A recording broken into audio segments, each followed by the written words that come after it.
Ya, ketemu lagi dengan kita di sini di Ruang Rasa Channel bersama saya, Deki dan teman saya.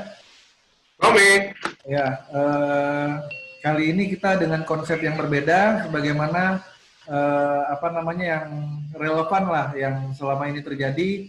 Kita sekarang mengalami pandemi virus corona ya, dan kita disarankan untuk social distancing. Jadi mungkin konsep ini relevan lah dengan apa yang terjadi saat ini gitu ya. Dan rencananya konsep ini akan kita gunakan untuk bisa menjamu teman-teman kita yang ada di luar negeri ya, Rom ya. Mungkin bisa berbagi ilmu, sharing pengalaman, wawasan dan ya keilmuan mereka terkait apa yang ada di negara tempat mereka tinggal gitu kan. Oke, sekarang kita kira-kira mau ngebahas apa ini, Rom? kita bahas tentang pertama, kenapa sih kok Ruang Rasa hampir 3 bulan nggak ngeluarin video dulu, Bang? Yang kedua kita bahas new normal. Oke. Jadi kalau dari gua sih kenapa kita sempat apa ya terakhir kemarin kalau nggak salah gua kita tayang itu di bulan Maret ya kalau nggak salah gue ya Maret awal gitu. Kalau nggak salah gue, seingat gue kita tayang tuh terakhir di Maret awal dan baru sekarang kita muncul lagi di bulan 7 ya. Jadi 4 bulan kita kosong gitu, benar-benar tidak tayang sama sekali. Dan ya permasalahannya ya mungkin teman-teman juga pada tahu karena situasi saat ini memang sulit bagi kita untuk bisa ketemu ya banyak hal lah karena kita punya kesibukan lain juga gitu ya Rom ya. Itu dari gua sih Betul. begitu. Kalau dari lu gimana, Rom? Dari gua nggak mau ikut-ikutan orang-orang zaman now gitu. Kalau dari gua kan sih awal-awal corona tuh semuanya langsung pada banyak youtuber-youtuber baru muncul gitu ya. Terus banyak orang-orang pakai Zoom, banyak yang pakai Microsoft Teams, ada yang pakai Google Meet, macam-macam lah. Orang semua beralih ke sana. Nah, gua nggak mau kita ikut-ikutan gitu. Makanya ya selain karena jarak gitu, nah mendingan udah nanti dulu aja deh. Kayaknya ini nggak akan lama juga coronanya gitu ya. Ternyata lama juga gitu ya. Juga akhirnya ya udah kita putusin untuk lanjut lagi di bulan Juni ini gitu ya, dengan konsepnya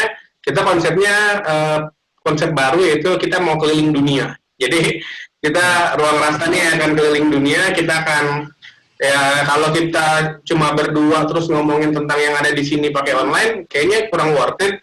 Jadi kita akhirnya pilih cari teman-teman yang pada kerja di luar negeri, uh, tinggal di sana. Nah, kita akan langsung telepon mereka gitu ya. Kita akan bergabung dengan mereka melalui online, dan kita tanya tadi yang udah dibahas di awal tentang apa aja yang ada di sana sih gitu. Jadi kita ngajak teman-teman subscriber atau para penikmat Ruang Rasa untuk keliling dunia hanya cukup dari depan layar aja gitu. Nah, gitulah kira-kira ya. Dan kita juga buka diskusi nantinya Romnya kalau misalnya teman-teman ada yang mau dipertanyakan bisa komen di kolom komentar, kemudian nanti akan kita sampaikan ke orang yang bersangkutan gitu di negara tempat mereka tinggal gitu ya. Atau kalau punya teman-teman juga yang tinggal di luar negeri yang sekiranya cocok gitu, Ya. boleh juga. Ini temen gua mau dong diinterview juga gitu, boleh. Nanti kita akan berhubungan dengan mereka gitu. Jadinya lebih kaya lagi. Mungkin kita hanya terbatas negaranya, tapi teman-teman mungkin nanti ada yang mungkin misalnya yang tinggal di Angola gitu ya kan, ada yang tinggal di Zimbabwe misalnya ya kan. Nah, kita kan yang aneh-aneh gitu. Ya. Jadi cari tahu juga gitu tentang keadaan yang di sana apa. Itu Bang. Iya, benar, boleh. Akan kita tampung lah. Nah, kemudian Ya. konsep selanjutnya kita akan ngebahas masalah apa nih, Rom? Masalah new normal ya. New normal. New normal. New normal gimana? Di mata lu new normal gimana di mata lu? Kehidupan new normal itu kan dianggap apa namanya yang kita social distancing, kemudian kita harus bersih, kemudian cuci tangan, menggunakan masker. Sebenarnya menurut gua ya, ini opini gua, sebenarnya new normal ini adalah the real harusnya normal tuh ya harusnya seperti ini gitu. Menurut gua ya. kehidupan juga nggak crowded, penuh, padat dan segala macam kayak begitu, dan ya benar-benar berjarak, tertib. Menurut gua itu ya itu realnya normal ya, harusnya seperti itu gitu. Itu menurut gua ya. Terlepas new normal ini akibat dari pandemi yang mungkin tidak ada yang menginginkan ini, normal kehidupan manusia itu ya seperti ini gitu. Kalau gue dari gue sih begitu gitu. Nah menurut lu gimana? Dari sudut pandang gue, opini gue nggak terlalu tertarik sama yang namanya new normal gitu bang. Menurut gue setiap hari juga kita sebenarnya ada new normal gitu. Dengan satu wawasan yang bertambah gitu ya, itu juga new normal. Contohnya adalah misalnya gue waktu kecil bisa dari merangkak jadi bisa jalan gitu kan. Bisa jalan itu adalah sebuah new normal gitu. Nah itu kan sebenarnya udah lazim dalam kehidupan kita, sudah biasa. Contohnya lagi orang yang tadinya belum punya keturunan gitu ya, belum punya anak, terus habis itu di rumahnya jadi punya anak. Itu juga kan new normal.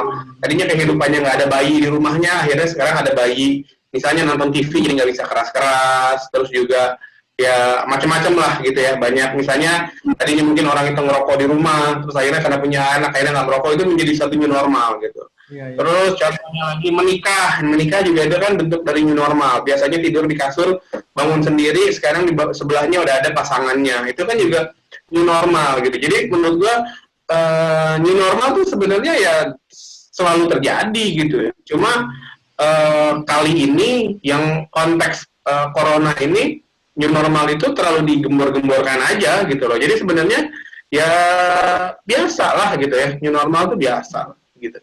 Itu sih menurut gue. Jadi gue nggak terlalu tertarik dengan yang namanya new normal, karena memang ya sewajarnya. Ya gue pindah kerja aja. Tadinya gue naik kereta arahnya ke arah Jakarta, gue turun di Tebet gitu. Terus sekarang waktu kemarin gue dari Kalibata, gue balik arah turunnya di Tanjung Barat. Itu kan juga new normal. Biasanya gue berdasarkan ke Jakarta, sekarang gue akhirnya nggak berdasarkan. Itu juga new normal kan. Hal-hal kayak gitu sebenarnya itu ya new normal gitu. Ada tadi nggak ada Gojek, terus sekarang udah ada ojek online gitu. Itu kan juga new normal. Perubahan-perubahan itu ya new normal sebenarnya. Cuma nggak digadang-gadang aja sama media dan lain sebagainya gitu. Cuma karena mungkin ini pandemi gitu ya. Nah, gue nggak tahu apakah ada duit di belakangnya atau apa. Ya akhirnya new normal dikaitkannya dengan corona. Padahal sebenarnya kalau kita mau bicara new normal lebih besar lagi, banyak new normal terjadi gitu. Keluarnya handphone itu kan new normal juga, ya kan? Smartphone gitu, tadinya nggak bisa foto pakai handphone, terus begitu orang sekarang udah punya handphone dan berfoto pakai swafoto pakai handphone, selfie, kan new normal kan. Itu juga new normal sebenarnya gitu. Jadi banyak new normal dalam kehidupan yang nggak pernah diungkap, dan kita berenang di dalamnya gitu, istilahnya kita berenang di dalamnya tanpa kerasa basah gitu. Ya. Jadi kalau kita udah berenang kita nggak kerasa gitu ya. Padahal kita sebenarnya ya di dalam air itu udah basah, cuma yang nggak disebut aja new normal. Itu sih menurut gua. Oke. Dan selama ini kegiatan lu sendiri gimana, Rom? Lu kerja atau banyaknya di rumah atau gimana itu? Gua kerja dari tanggal 17 Maret ya, 17 Maret sampai 30 Juni, itu full di rumah. Itu maksudnya full di rumah, WFH ya kalau bahasa gaulnya gitu ya, work from home, nah gitu kan, itu WFH. Mulai 1 Juli kemarin, gue seminggu sekali nih, udah mulai ke kantor seminggu sekali, gitu. Nanti mungkin bertahap seminggu 2 kali. Oh gitu, seminggu 2 kali ya, ini ke kantor ya. Dan menurut pandangan lo, dengan konsep tadi kan sebenarnya bahasan new normal itu lo ambil dari angle yang berbeda, gue juga ambil dari angle yang berbeda kan. Kalau gue lihat dari bahasan kita tadi. Nah, menurut lo, Rom, new normal yang terjadi saat ini dengan lo dari sisi pekerjaan aja deh. Lu kerja yang seminggu 2 kali itu ke kantor dan sisanya tuh di rumah. Menurut lu, dalam kapasitas pekerjaan lu itu efektif atau tidak, Rom? Efektif atau enggak sih sebenarnya tergantung orangnya masing-masing ya. menurut gua kan gini, ada pekerjaan dan itu harus dilakukan gitu ya. Jadi kan tempat itu kan hanya media aja sebenarnya. Iya, iya. Ya kan tempat itu kan hanya media aja. Jadi medianya kan bisa di rumah, bisa di mana. Goalsnya yang penting tujuannya itu selesai, itu bisa terkumpul gitu. Kalau harus dikumpulkan, kalau bisa dipresentasikan harus terpresentasikan atau apapun tergantung outputnya yang diminta apa. Jadi menurut gua kalau bicara efektif atau enggak, efektif aja sih gitu. Efektif Gitu. aja ya. Tapi kalau gua sih sama dengan alasan yang pertama itu tergantung orangnya gitu. Karena ada sebagian orang menganggap itu cuti, karena kan kadang-kadang ada sebagian orang cuti pun harus bekerja gitu kan, di rumah gitu kan. Ada yang malah lebih berat, bagi dia lebih berat karena bisa ditelepon kapan aja gitu. Karena kan kalau kita kerja di rumah itu kan tidak ada batas waktu ya. Kalau di kantor kan ya mungkin dari 9 sampai 5 lah mungkin ya, atau jam 8 sampai jam 5 sore gitu. Tapi kalau udah di rumah dia merasa oh gue ditelepon terus nih sama orang kantor atau segala macam, dan merasa lebih padat kerja di rumah dibandingkan kerja di kantor. Nah, makanya itu macam-macam lah gue lihat tuh. Tapi objektifnya yang penting selama KPI-nya dipenuhi, gue rasa oke lah, efektif juga sih sebenarnya. Tapi tergantung bidang apa dia bekerja juga sih gue lihat. Nah, ini gue ada yang menarik dari perkataan lo ya. Jadi bicara tentang work-life balance, kan ada yang orang bilang gitu ya. Jadi keseimbangan antara bekerja dan antara pekerjaan dengan kehidupan biasa gitu ya. Kehidupan kita ya. Nah, bicara tentang work-life balance, menurut gue work-life balance itu sudah tidak ada. Jadi work-life balance yang saat ini itu sebenarnya semu dan hanya jargon yang dikatakan sama ya, hanya keluar dalam kata-kata, mulut, dan juga tulisan-tulisan di Instagram lah. Jadi work-life balance itu menurut gue hilang. Itu sejak apa ya? Sejak masuknya handphone. Jadi semenjak ini menurut gue ya, opini ya. Opini gue work balance itu hilang semenjak masuknya handphone. Jadi kenapa gue berani beropini ini? Karena gue pernah mengalami masa di mana orang tua gue kan memang belum zamannya handphone gitu. Jadi gue masih merasakan gue sore hari pulang ke rumah gitu ya. Kayak gue main bola di depan rumah gitu, di pinggir-pinggir ya, di depan-depan jalanan lah gitu. Lalu orang tua pulang dari kantor. Nah dia ya pulang bener-bener pulang. Sampai rumah ya udah benar-benar 100% waktunya ya buat keluarga gitu.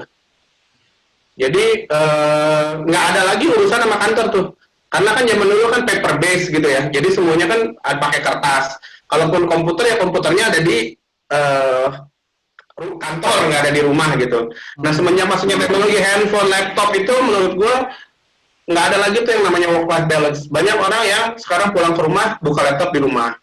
Terus masih ngurusin kerjaan walaupun sebenarnya itu udah waktunya di rumah. Jadi ini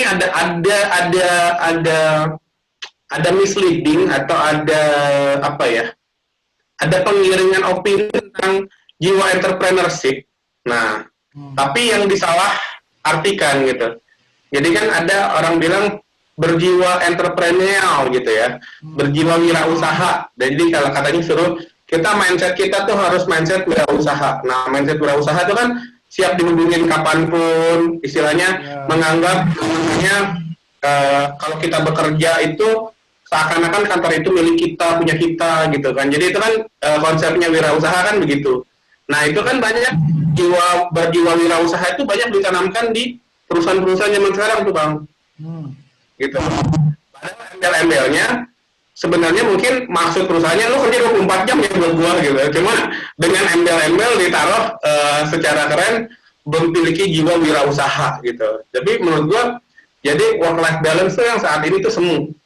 Jadi kalau menurut gua kalau bicara work life balance balik lagi ke nyata adalah semuanya punya komitmen untuk tidak memegang pekerjaan ketika sudah bersama keluarga. Jadi, nah itu baru bisa terjadi work life balance. Kayak yang tadi tuh bener banget. Kadang-kadang sekarang orang cuti aja mesti ditanyain tuh sama bosnya, gitu ya. Karena kan itu kan terjadi gitu dalam kehidupan nyata gitu, dan ya gimana bisa dibilang work life yang harusnya lagi senang-senang sama anaknya, misalnya lagi liburan atau apa, tahu-tahu ditelepon apa minta apalah misalnya ke data, tolong kirimin file ini dong gitu. Nah kan kayak gitu kan ganggu gitu istilahnya. Nah itu jadi menurut gua semu lah kalau bicara tentang work life balance sekarang gitu. Oke. Dan gue cukup tertarik ya kalau misalnya dibilang work life balance itu juga ada kaitannya dengan new normal dalam kapasitas paradigma yang lu sampaikan tadi kan. Jadi dulu itu yang nggak seperti ini, ternyata sekarang udah kehidupannya sudah berbeda ya. Itu bagian dari new normal dalam paradigma yang lu seperti sebutkan tadi kan, kira-kira begitu. Betul. Ya memang sekarang kerja di rumah, megang handphone di depan anak, ditanya kerjaan, udah di atas jam kerja, ya itu udah biasa, udah new normal itu. Iya, gitu iya, kan. iya. Dan kita nggak sadar itu udah, ya sekarang begitu eranya bekerja gitu. Iya, iya, iya. Dan makanya tapi cukup menarik sih. Mungkin kita nanti ada satu sesi lah kita bicarakan terkait dengan work life balance itu ya. Maksudnya dalam pandangan kita berdua gitu. Tapi apapun itu, gue melihat begini, zaman berubah ya, zaman berubah, kehidupan berubah, semuanya ya kadang-kadang kita dipaksa untuk ikut berubah juga. Bahkan kadang-kadang kalau kita tidak bisa mengikuti zamannya seperti itu, kita malah bisa terpental atau bagaimana lah, kira-kira begitu. Dan ya work life balance itu. Nah sekarang gua agak mudah-mudahan gua salah berekspektasi dan mungkin salah mengira ya. Gua khawatir apa yang lu sampaikan ini lebih ke disclaimer atau lebih ke sindiran atau lebih ke apa nih Ron? Kok kayak semangat banget bicara work life balance ini? Enggak, gue dari dulu perusahaan lama gue juga kan, sebelum gue yang saat ini juga menggemborkan tentang work life balance gitu ya. Terus yang sekarang juga maksudnya ya tadi tuh ada misalnya jiwa wirausaha gitu. Jadi kalau gue ngelihat ini harusnya memang ada takarannya gitu, gitu kan. Nah jadi sehingga masalahnya kalau gue melihatnya adalah nanti terkait generasi selanjutnya gitu loh. Iya. Kita kalau gue ngebayangin aja ya, misalnya kita lagi jam 6 sore atau jam 7 malam gitu ya, lagi makan misalnya bareng sama keluarga di meja makan gitu kan. Terus tiba-tiba ada WhatsApp masuk urusan pekerjaan gitu. Yang harusnya tadi makannya itu kan bisa ya hangat dengan keluarga, keganggu kan gitu. Nah jangan sampai nanti ketika gue nggak mau nanti keadaannya dibalik ketika kita tua. Gue hanya sebatas sampai di situ aja sih pemikiran gue. Jadi gue nggak mau nanti ketika nanti gue udah tua gitu ya, terus gue lagi berkumpul sama anak-anak gue lebih mentingin pekerjaannya dan dibanding orang tuanya. Jadi gue nggak mau itu terjadi. Nah caranya apa? Caranya kita sebagai orang tua sekarang adalah kita tidak menggadaikan anak kita untuk pekerjaan, sebenarnya itu. Jadinya ya kalau apa ya, gue percaya dengan pepatah barang siapa yang menanam maka dia yang akan menuai kan gitu. Jadi kalau kita tanamkan dari sekarang kita lebih mementingkan pekerjaan daripada keluarga kita, nanti dikhawatirkan gitu ya, yang kita tuai ketika kita hari tua, anak-anak kita kebaikan kita mungkin lebih penting pekerjaan mereka daripada orang tuanya. Ya karena mungkin dari kecil juga diajarinya sama kita begitu. Dia dihadapkan sama ya bapak dari dulu, ibu dari dulu megang handphone mulu. Ya sekarang gue balas tuh gitu ya. Tapi secara nggak sadar mungkin mereka nggak ada niat ngebalas, tapi new normalnya udah begitu nantinya begitu. Jadi menurut gue teknologi itu bagus, teknologi itu penting, tapi ada adab yang juga harus dijaga gitu. Itu sih. Ya, gue rasa mungkin bahasan new normal, new life balance itu apalagi sampai mengarah kepada timbal balik terhadap apa yang nanti bakal anak kita lakukan terhadap kita, itu mungkin bahasan yang cukup menarik yang nantinya mungkin cocok juga kita bahas lebih lanjut. Nah, kita bahas judulnya karma. Asik. Boleh. Tapi untuk untuk sesi kali ini mungkin kita cukupkan dulu Rom ya kali ya. Oke. Kita cukupkan dulu. Mudah-mudahan apa yang bisa kita sampaikan itu bisa bermanfaat dan jangan lupa share, like, komen sebagai bentuk dukungan teman-teman terhadap YouTube channel kami. Terima kasih dan sampai jumpa.